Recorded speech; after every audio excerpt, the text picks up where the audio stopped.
Assalamualaikum warahmatullahi wabarakatuh. Kami dari kelompok 8 kelas PAI 3C. Saya Asif Sofyan Mustajib, NIM 111989, dan teman saya Syifaul Latifah, NIM 111985, akan mempresentasikan hasil kerja kelompok kami tentang konsep kesulitan belajar dan cara mengatasinya. Dosen pengampu Zikrul Hakim MPDI, mata kuliah Ilmu Jiwa Belajar PAI, Unibdu Jombang. Yang pertama yaitu pengertian kesulitan belajar menurut para ahli. Menurut Blessing and Jones, kesulitan belajar itu menunjukkan adanya suatu jarak antara prestasi akademik yang diharapkan dengan prestasi akademik yang dicapai oleh peserta didik. Yang kedua, menurut Sugihartono, kesulitan belajar adalah suatu gejala yang tampak pada peserta didik yang ditandai dengan adanya prestasi belajar yang rendah atau di bawah normal yang telah ditetapkan. Yang ketiga, menurut Syaiful Bahri Jamarah, kesulitan belajar itu disimpulkan bahwa suatu kondisi peserta didik tidak dapat belajar secara wajar disebabkan adanya ancaman, hambatan, dan gangguan belajar lainnya. Selanjutnya, faktor-faktor penyebab kesulitan belajar. Faktor intern, faktor dari dalam diri manusia itu sendiri, meliputi faktor fisiologis dan faktor psikologis. Misal fisiologis, sakit dan kurang sehat. Psikologi yaitu motivasi, minat, perilaku, sikap, dan bakat. Yang kedua, faktor ekstern atau faktor dari luar manusia, meliputi faktor non-sosial dan faktor sosial. Faktor non-sosial meliputi gedung sekolah, alat-alat belajar, lapangan olahraga. Faktor sosial meliputi guru atau dosen, mahasiswa, administrasi, dan mengawasi anak-anak. Yang kedua yaitu tipe belajar anak. Yang pertama, tipe visual, cepat mempelajari bahan yang disajikan secara tertulis, grafik, atau gambar. Sulit belajar yang berbentuk suara atau gerakan. Yang kedua yaitu tipe motorik.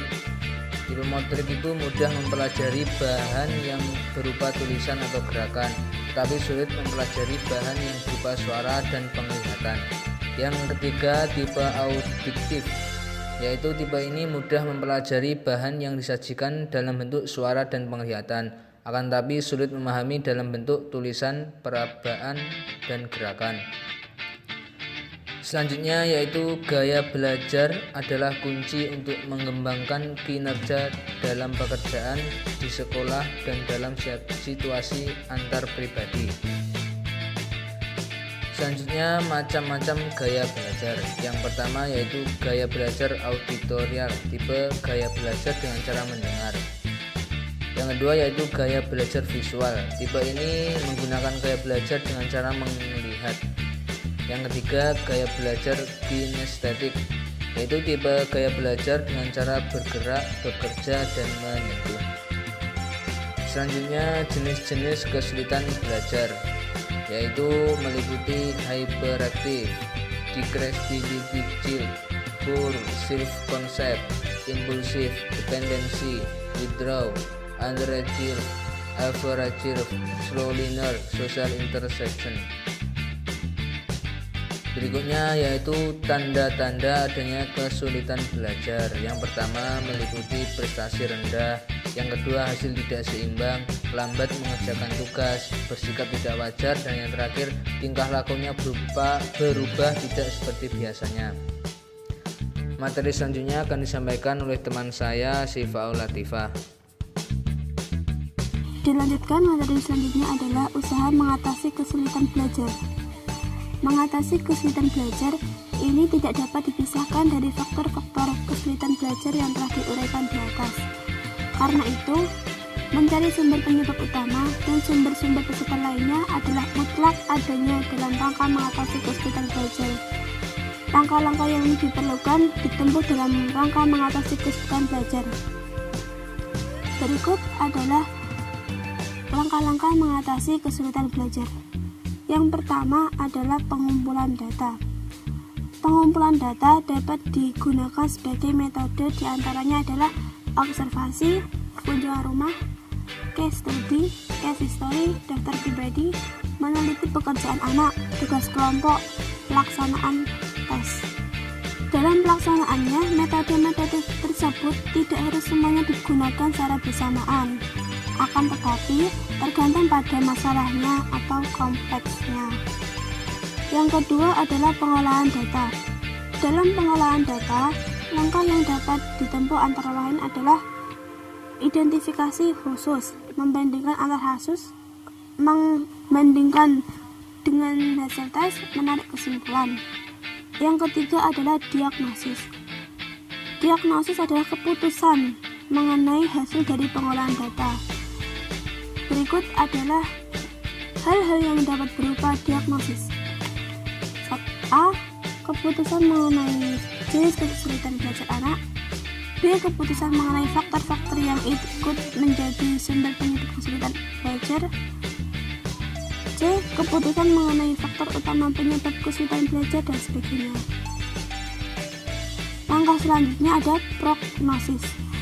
Apa yang telah ditetapkan di diagnosis akan menjadi dasar utama dalam menyusun dan menetapkan ramalan mengenai bantuan apa yang harus diberikan kepadanya untuk membantu mengatasi masalahnya. Dalam hal ini dapat berupa bentuk treatment yang diberikan, bahan atau materi yang digunakan, metode yang digunakan, waktu, kapan kegiatan itu dilaksanakan. Langkah selanjutnya ada treatment atau perlakuan. Bentuk treatment yang mungkin dapat diberikan adalah melalui bimbingan belajar kelompok, melalui bimbingan belajar individual, melalui pengajaran remedial dalam beberapa bidang studi, memberikan bimbingan pribadi untuk mengatasi masalah psikologis, dan terakhir melalui bimbingan orang tua. Dan langkah terakhir adalah evaluasi. Evaluasi di sini yang dimaksud untuk mengetahui apakah treatment yang diberikan tersebut berhasil dengan baik, artinya ada kemajuan atau bahkan gagal sama sekali. Alur yang digunakan untuk evaluasi ini dapat berupa tes presentasi belajar.